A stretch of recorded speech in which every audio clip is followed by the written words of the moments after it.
Hi ನಮಸ್ತೆ ಎಲ್ರಿಗೂ ದಾತರ ಡ್ರೀಮ್ಗೆ ಎಲ್ರಿಗೂ ಸ್ವಾಗತ. ನಾನು ನಿಮ್ಮ ಸುಪ್ರೀತ ಮಾಡುವ ನಮಸ್ಕಾರಗಳು.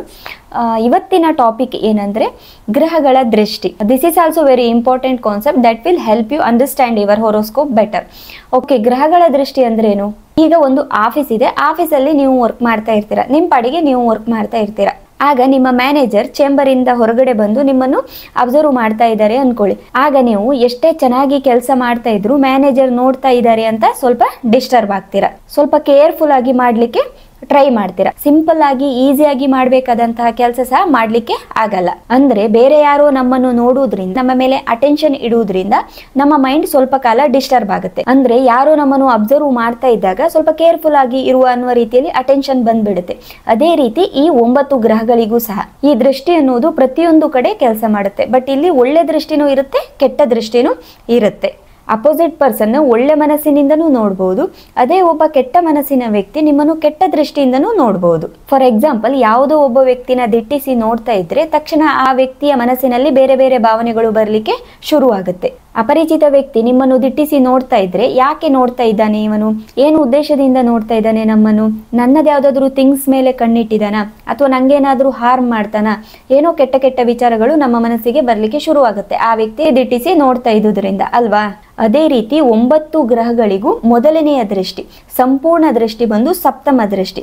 ಅಂದ್ರೆ ಗ್ರಹಗಳು ತಾವಿರುವ ಜಾಗದಿಂದ ಎದುರು ಮನೆ ಅಂದ್ರೆ 7ನೇ ಮನೆ ಮತ್ತು 7ನೇ ಮನೆಯಲ್ಲಿರುವಂತಹ ಗ್ರಹಗಳನ್ನು ನೋಡ್ತವೆ. ಈಗ ನೀವು ಇಲ್ಲಿ ನೋಡ್ಬೋದು, ಎಲ್ಲಾ ಗ್ರಹಗಳ ಮುಂದೆ 7 ಅಂತ ಬರ್ದಿದೆ. ಅಂದ್ರೆ ಈ 9 ಗ್ರಹಗಳಿಗೂ ನಿಮ್ಮ ನಿಮ್ಮ ಜಾತಕದಲ್ಲಿ ಯಾವುದೇ ರಾಶಿಯಲ್ಲಿ ಕೂತಿರ್ಲಿ, ಯಾವುದೇ ಮನೆಯಲ್ಲಿ ಕೂತಿರ್ಲಿ, ನಿಮ್ಮ ಲಗ್ನ ಯಾವುದೇ ಆಗಿರ್ಲಿ, ಕನ್ಫ್ಯೂಷನ್ ಬೇಡ. ಚಂದ್ರ ಅಂತ ಎಲ್ಲಿ ಬರ್ದಿರುತ್ತೋ ಅದು ನಿಮ್ಮ ರಾಶಿ ಆಗುತ್ತೆ. ನಿಮ್ಮ ಮನಸ್ಸಿನ ವಿಚಾರವನ್ನು ತಿಳಿದುಕೊಳ್ಳುವಾಗ ಮಾತ್ರ ರಾಶಿಯನ್ನು ನೋಡಿ, ನಿಮ್ಮ ದೈನಂದಿನ ಭವಿಷ್ಯವನ್ನು ನೋಡುವಾಗ ಲಗ್ನದಿಂದನೇ ನೋಡಿ. ಲಗ್ನನೇ 1ನೇ ಮನೆ ಅಂತ ಕನ್ಸಿಡರ್ ಮಾಡಿಕೊಂಡು ನೋಡಿ.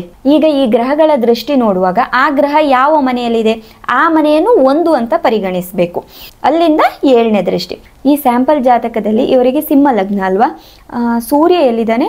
1 2 3 4 5 6 7 8 9 9ನೇ ಮನೆಯಲ್ಲಿದ್ದಾನೆ.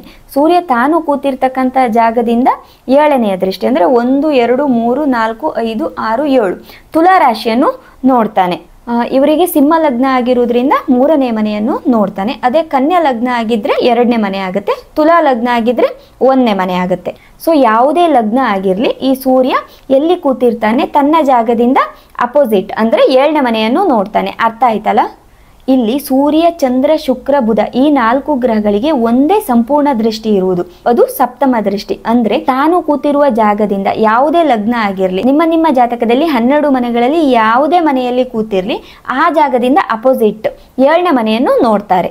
ಈ ಜಾತಕದಲ್ಲಿ ಗುರು ಮತ್ತೆ ರವಿ ತುಲಾ ರಾಶಿಯನ್ನು ನೋಡ್ತಾರೆ, ಶನಿ ಮತ್ತು ಚಂದ್ರ ಧನು ರಾಶಿಯಲ್ಲಿದ್ದಾರೆ. ಸೊ ಅಪೋಸಿಟ್ ಅಂದ್ರೆ ಮಿಥುನ ರಾಶಿಯನ್ನು ನೋಡ್ತಾರೆ 7ನೇ ಮನೆ. ಮಂಗಳ ಮಕರ ರಾಶಿಯಲ್ಲಿದ್ದಾನೆ, ಸೊ ಮಂಗಳ ಕರ್ಕಾಟಕ ರಾಶಿಯನ್ನು ನೋಡ್ತಾನೆ. ಬುಧ ವೃಷಭದಲ್ಲಿದ್ದಾನೆ, ವೃಷಭದಿಂದ ವೃಶ್ಚಿಕ ರಾಶಿಯನ್ನು ನೋಡ್ತಾನೆ ಅಂದ್ರೆ 7ನೇ ಮನೆ 1 2 3 4 5 6 7. ಶುಕ್ರ ಮಿಥುನ ರಾಶಿಯಲ್ಲಿದ್ದಾನೆ, ಸೊ ಅಪೋಸಿಟ್ 7ನೇ ಮನೆ ಅಂದ್ರೆ ಧನು ರಾಶಿಯನ್ನು ನೋಡ್ತಾನೆ. ಈ 4 ಗ್ರಹಗಳಿಗೆ ಸೂರ್ಯ ಚಂದ್ರ ಶುಕ್ರ ಬುಧ ಸಪ್ತಮ ದೃಷ್ಟಿ ಮಾತ್ರ, ಸ್ಪೆಷಲ್ ದೃಷ್ಟಿ ಇಲ್ಲ. ಈಗ ಸ್ಪೆಷಲ್ ದೃಷ್ಟಿ ಇರ್ತಕ್ಕಂತಹ ಗ್ರಹಗಳು ಅಂದ್ರೆ ಸಪ್ತಮ 7ನೇ ದೃಷ್ಟಿ 9 ಗ್ರಹಗಳಿಗೂ ಇದೆ. ಮಂಗಳನಿಗೆ 2 ದೃಷ್ಟಿ ಸ್ಪೆಷಲ್ ಆಗಿ ಇದೆ. ಈ ಜಾತಕದವರಿಗೆ ಮಂಗಳ ಮಕರ ರಾಶಿಯಲ್ಲಿದ್ದಾನೆ, ಸಪ್ತಮ ದೃಷ್ಟಿ 7ನೇ ದೃಷ್ಟಿ ಅಂದ್ರೆ ಕರ್ಕಾಟಕ ರಾಶಿಯನ್ನು ನೋಡ್ತಾನೆ. ಇಲ್ಲಿಂದ ಎಣಿಸ್ಕೊಂಡು ಬಂದ್ರೆ 1 2 3 4 5 6 7. ಹಾಗೆ ಸ್ಪೆಷಲ್ ದೃಷ್ಟಿ ಯಾವುದು? 4ನೆಯ ದೃಷ್ಟಿ. ಮಂಗಳ ಎಲ್ಲಿದ್ದಾನೆ? ಮಕರದಲ್ಲಿದ್ದಾನೆ. ಸೊ ಇಲ್ಲಿಂದ ಎಣಿಸ್ಕೊಂಡು ಬಂದ್ರೆ 1 2 3 4 ಮೇಷ ರಾಶಿಯನ್ನು ನೋಡ್ತಾನೆ. ಇವರದ್ದು ಸಿಂಹ ಲಗ್ನ ಆಗಿರುವುದರಿಂದ ಇವರಿಗೆ ಮೇಷ ರಾಶಿ ಅನ್ನೋದು 9ನೇ ಮನೆ ಆಗುತ್ತೆ. ಸೊ ಮಂಗಳ 9ನೇ ಮನೆಯನ್ನು ನೋಡ್ತಾನೆ. ಕುಜನಿಗೆ ಇನ್ನೊಂದು ದೃಷ್ಟಿ 8ನೇ ದೃಷ್ಟಿ. ಸೊ 1 2 3 4 5 6 7 8 ಸಿಂಹ ರಾಶಿಯನ್ನು ನೋಡ್ತಾನೆ. ಸೊ ಇವರಿಗೆ 1ನೇ ಮನೆ ಅಲ್ವಾ? ಮಂಗಳ ಮಕರದಲ್ಲಿ ಕೂತು ಕರ್ಕಾಟಕ 7ನೇ ದೃಷ್ಟಿ, ಮೇಷ 4ನೇ ದೃಷ್ಟಿ, ಹಾಗೆ 8ನೆಯ ದೃಷ್ಟಿಯಲ್ಲಿ ಸಿಂಹ ರಾಶಿಯನ್ನು ನೋಡ್ತಾನೆ. ನೆಕ್ಸ್ಟ್ ಶನಿಗೆ ಆಸ್ ಯೂಶುವಲ್ 7ನೇ ದೃಷ್ಟಿ, 3ನೇ ದೃಷ್ಟಿ ಮತ್ತೆ 10ನೇ ದೃಷ್ಟಿ ಇದೆ. ಈ ಜಾತಕದಲ್ಲಿ ಇವರಿಗೆ ಶನಿಯಲ್ಲಿದ್ದಾನೆ, ಧನು ರಾಶಿಯಲ್ಲಿದ್ದಾನೆ. 7ನೇ ದೃಷ್ಟಿ ಅಂದ್ರೆ ಮಿಥುನ ರಾಶಿಯನ್ನು ನೋಡ್ತಾನೆ. ಇಲ್ಲಿಂದ ಎಣಿಸ್ಕೊಂಡು ಬಂದ್ರೆ ಹಾಗೆ ಶನಿಗೆ 3ನೇ ದೃಷ್ಟಿ ಧನುರಾಶಿಯಿಂದ 1, 2, 3 ಕುಂಭರಾಶಿಯನ್ನು ನೋಡ್ತಾನೆ. ಹಾಗೆ ಶನಿಗೆ 10ನೇ ದೃಷ್ಟಿ ಇದೆ, ಸ್ಪೆಷಲ್ ದೃಷ್ಟಿ. ಸೊ ಧನುರಾಶಿಯಿಂದ 1, 2, 3, 4, 5, 6, 7, 8, 9, 10 ಕನ್ಯಾ ರಾಶಿಯನ್ನು ನೋಡ್ತಾನೆ. ಇವರಿಗೆ ಶನಿ ಧನುರಾಶಿಯಲ್ಲಿ ಕೂತು 3ನೇ ದೃಷ್ಟಿ ಕುಂಭರಾಶಿಯನ್ನು ನೋಡ್ತಾನೆ, 7ನೇ ದೃಷ್ಟಿ ಮಿಥುನ ರಾಶಿಯನ್ನು ನೋಡ್ತಾನೆ, 10ನೇ ದೃಷ್ಟಿ ಕನ್ಯಾ ರಾಶಿಯನ್ನು ನೋಡ್ತಾನೆ. ನೆಕ್ಸ್ಟ್ ಗುರುಗೆ 7ಮ ದೃಷ್ಟಿ, 5ನೇ ದೃಷ್ಟಿ ಮತ್ತು 9ನೆಯ ದೃಷ್ಟಿ. ಗುರು ಇವರ ಜಾತಕದಲ್ಲಿ ಮೇಷರಾಶಿಯಲ್ಲಿ ಕೂತಿದ್ದಾನೆ. ಇವರಿಗೆ ಮೇಷ 9ನೆಯ ಮನೆ, ಇಲ್ಲಿಂದ 7ನೇ ಮನೆ ಅಂದರೆ ಯಾವುದು ತುಲಾ ರಾಶಿಯನ್ನು ನೋಡ್ತಾನೆ. ಹಾಗೆ 5ನೇ ದೃಷ್ಟಿ 1, 2, 3, 4, 5 ಸಿಂಹ ರಾಶಿಯನ್ನು ನೋಡ್ತಾನೆ. ಗುರುವಿನ 9ನೇ ಸ್ಪೆಷಲ್ ದೃಷ್ಟಿ 1, 2, 3, 4, 5, 6, 7, 8, 9 ಧನುರಾಶಿಯನ್ನು ನೋಡ್ತಾನೆ. ಹಾಗೆ ರಾಹುಗೆ ಸಹ 7ನೇ ದೃಷ್ಟಿ, 5ನೇ ದೃಷ್ಟಿ, 9ನೆಯ ದೃಷ್ಟಿ ಇದೆ.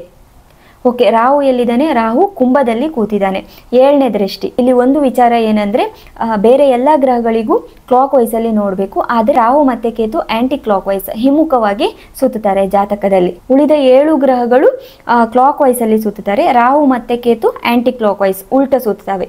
ಓಕೆ, ಈಗ ರಾಹು ಕುಂಭದಲ್ಲಿ ಇದ್ದಾನೆ ಅಲ್ವಾ, 7ನೇ ದೃಷ್ಟಿ ಹಿಂದೆಯಿಂದ ಎಣಿಸಬೇಕು. 1, 2, 3, 4, 5, 6, 7 ಸಿಂಹ ರಾಶಿಯನ್ನು ನೋಡ್ತಾನೆ. ನೆಕ್ಸ್ಟ್ 5ನೇ ದೃಷ್ಟಿ ತುಲಾ ರಾಶಿಯನ್ನು ನೋಡ್ತಾನೆ. ಹಾಗೂ 9ನೆಯ ದೃಷ್ಟಿ 1, 2, 3, 4, 5, 6, 7, 8, 9 ಮಿಥುನ ರಾಶಿಯನ್ನು ನೋಡ್ತಾನೆ. ಹಾಗೆ ಕೇತುಗೆ ಸಹ 7, 5, 9ನೆಯ ದೃಷ್ಟಿ ಇದೆ. ಕೇತು ಸಹ ರಿವರ್ಸ್ ಆಗಿ ಚಲನೆ ಮಾಡ್ತಾನೆ. ಈಗ ಕೇತು ಎಲ್ಲಿದ್ದಾನೆ? ಸಿಂಹದಲ್ಲಿ ಕೂತಿದ್ದಾನೆ ಅಲ್ವಾ, ಆಂಟಿ ಕ್ಲಾಕ್ ವೈಸ್ ಅಂದರೆ 1, 2, 3, 4, 5, 6, 7 ಕುಂಭರಾಶಿಯನ್ನು ನೋಡ್ತಾನೆ. ನೆಕ್ಸ್ಟ್ ಕೇತುವಿನ 5ನೇ ದೃಷ್ಟಿ, 5ನೇ ದೃಷ್ಟಿಯಿಂದ ಧನು ರಾಶಿಯನ್ನು ನೋಡ್ತಾನೆ. ನೆಕ್ಸ್ಟ್ ಕೇತುವಿನ 9ನೆಯ ದೃಷ್ಟಿ 1, 2, 3, 4, 5, 6, 7, 8, 9 ಮೇಷವನ್ನು ನೋಡ್ತಾನೆ. ರಾಹು ಕೇತು ಯಾವಾಗಲೂ ಆಂಟಿ ಕ್ಲಾಕ್ ವೈಸ್ ಅಲ್ಲಿ ತಿರುಗ್ತಾರೆ. ಈ ರೀತಿಯಾಗಿ ನಾವು ಗ್ರಹಗಳ ದೃಷ್ಟಿ ನೋಡಬೇಕು. ಇಲ್ಲಿ ಶುಭ ಗ್ರಹಗಳ ದೃಷ್ಟಿ ಯಾವುದೆಲ್ಲ ಶುಭ ಗ್ರಹಗಳು? ಗುರು, ಶುಕ್ರ, ಪೂರ್ಣಚಂದ್ರ ಮತ್ತೆ ಬುಧ. ಈ ಗ್ರಹಗಳ ದೃಷ್ಟಿ ಯಾವಾಗಲೂ ಶುಭವಾಗಿರುತ್ತೆ. ಅಶುಭ ಗ್ರಹಗಳು ಯಾವುದೆಲ್ಲ? ಸೂರ್ಯ, ಮಂಗಳ, ಶನಿ, ರಾಹು, ಕೇತು. ಅದೇ ಅವರು ಲಗ್ನಾಧಿಪತಿಯಾದಾಗ ಯೋಗಕಾರಕನಾದಾಗ ಶುಭವಾಗಿಯೇ ಇರ್ತಾರೆ. ಯೋಗಕಾರಕ ಗ್ರಹಗಳು ತಮ್ಮ ದೃಷ್ಟಿಯನ್ನು ಎಲ್ಲೆಲ್ಲಿ ಹರಿಸ್ತಾರೆ, ಯಾವ ಮನೆಯನ್ನು ನೋಡ್ತಾರೆ, ಆ ಮನೆಯ ವಿಚಾರವನ್ನು ಇಂಪ್ರೂವ್ ಮಾಡ್ತಾರೆ, ಅಲ್ಲಿ ಹೆಚ್ಚೆಚ್ಚು ಒಳ್ಳೆಯ ಫಲ ಸಿಗುವ ಹಾಗೆ ಮಾಡ್ತಾರೆ. ಈ 9 ಗ್ರಹಗಳಲ್ಲಿ ಯಾವ ಗ್ರಹ ನಿಮಗೆ ಮಾರಕವಾಗಿದೆ, ಆ ಮಾರಕ ಗ್ರಹಗಳು ಯಾವ ಯಾವ ಮನೆಯನ್ನು ನೋಡ್ತವೆ, ಸಪ್ತಮ ದೃಷ್ಟಿಯಿಂದಾಗಲಿ ಸ್ಪೆಷಲ್ ದೃಷ್ಟಿಯಿಂದಾಗಲಿ ಆ ಮನೆಯ ಫಲವನ್ನು ಕೆಡಿಸ್ತವೆ. ಆ ಮನೆಯ ಫಲ ಸಿಗದೆ ಇರುವ ಹಾಗೆ ಮಾಡುವುದು, ಸಿಕ್ಕರೂ ಅದರಲ್ಲಿ ಸಮಸ್ಯೆಯನ್ನು ಉಂಟು ಮಾಡುವಂಥದ್ದು, ನೆಗೆಟಿವಿಟಿಯನ್ನು ಆ್ಯಡ್ ಮಾಡುವಂಥದ್ದು. ಈ ಯೋಗಕಾರಕ ಮತ್ತು ಮಾರಕ ಗ್ರಹಗಳ ಬಗ್ಗೆ ಮುಂದೆ ಬರುವಂಥ ವಿಡಿಯೋದಲ್ಲಿ ಒಂದೊಂದಾಗಿ ತಿಳಿದುಕೊಳ್ಳುವ. ಯೋಗಕಾರಕ ಮತ್ತು ಮಾರಕ ಗ್ರಹಗಳ ಜೊತೆಗೆ ಆ ಗ್ರಹ ಉಚ್ಚವಾಗಿದೆಯಾ ನೀಚವಾಗಿದೆಯಾ ಅನ್ನೋದನ್ನು ನೋಡ್ಕೊಳ್ಬೇಕು. ಇನ್ನೊಂದು ಗ್ರಹಗಳ ಅಸ್ತಂಗತ, ಕಂಬಸ್ಟ್ ಅಂದರೆ ಸೂರ್ಯನ ಜೊತೆಗಿರುವಾಗ 0 ಪವರಲ್ಲಿ ಇರ್ತವೆ, ಆ ಸ್ಥಿತಿಯಲ್ಲಿ ಇದೆಯಾ ಅನ್ನೋದನ್ನು ನಾವು ನೋಡ್ಕೊಳ್ಬೇಕು. ಈಗ ಒಬ್ಬ ವ್ಯಕ್ತಿ ಅಪೋಸಿಟ್ ಅಲ್ಲಿ ನೋಡ್ತಾ ಇದ್ದಾನೆ ಅಂದರೆ ಅವನ ಬಲ ನಾವು ತಿಳ್ಕೊಳ್ಬೇಕಲ್ವಾ. ಹಾಗೆ ಈ ಗ್ರಹಗಳು ಸ್ಟ್ರಾಂಗ್ ಆಗಿದ್ದು ಯೋಗಕಾರಕನಾಗಿದ್ರೆ ಅವನು ನೋಡುವ ಮನೆಯ ಫಲವನ್ನು ವೃದ್ಧಿ ಮಾಡ್ತಾನೆ. ಈಗ ಬೇಸಿಕ್ ಅಲ್ಲಿ ಶುಭ ಗ್ರಹಗಳ ದೃಷ್ಟಿ ಇದ್ರೆ ಒಳ್ಳೇದಾಗುತ್ತೆ.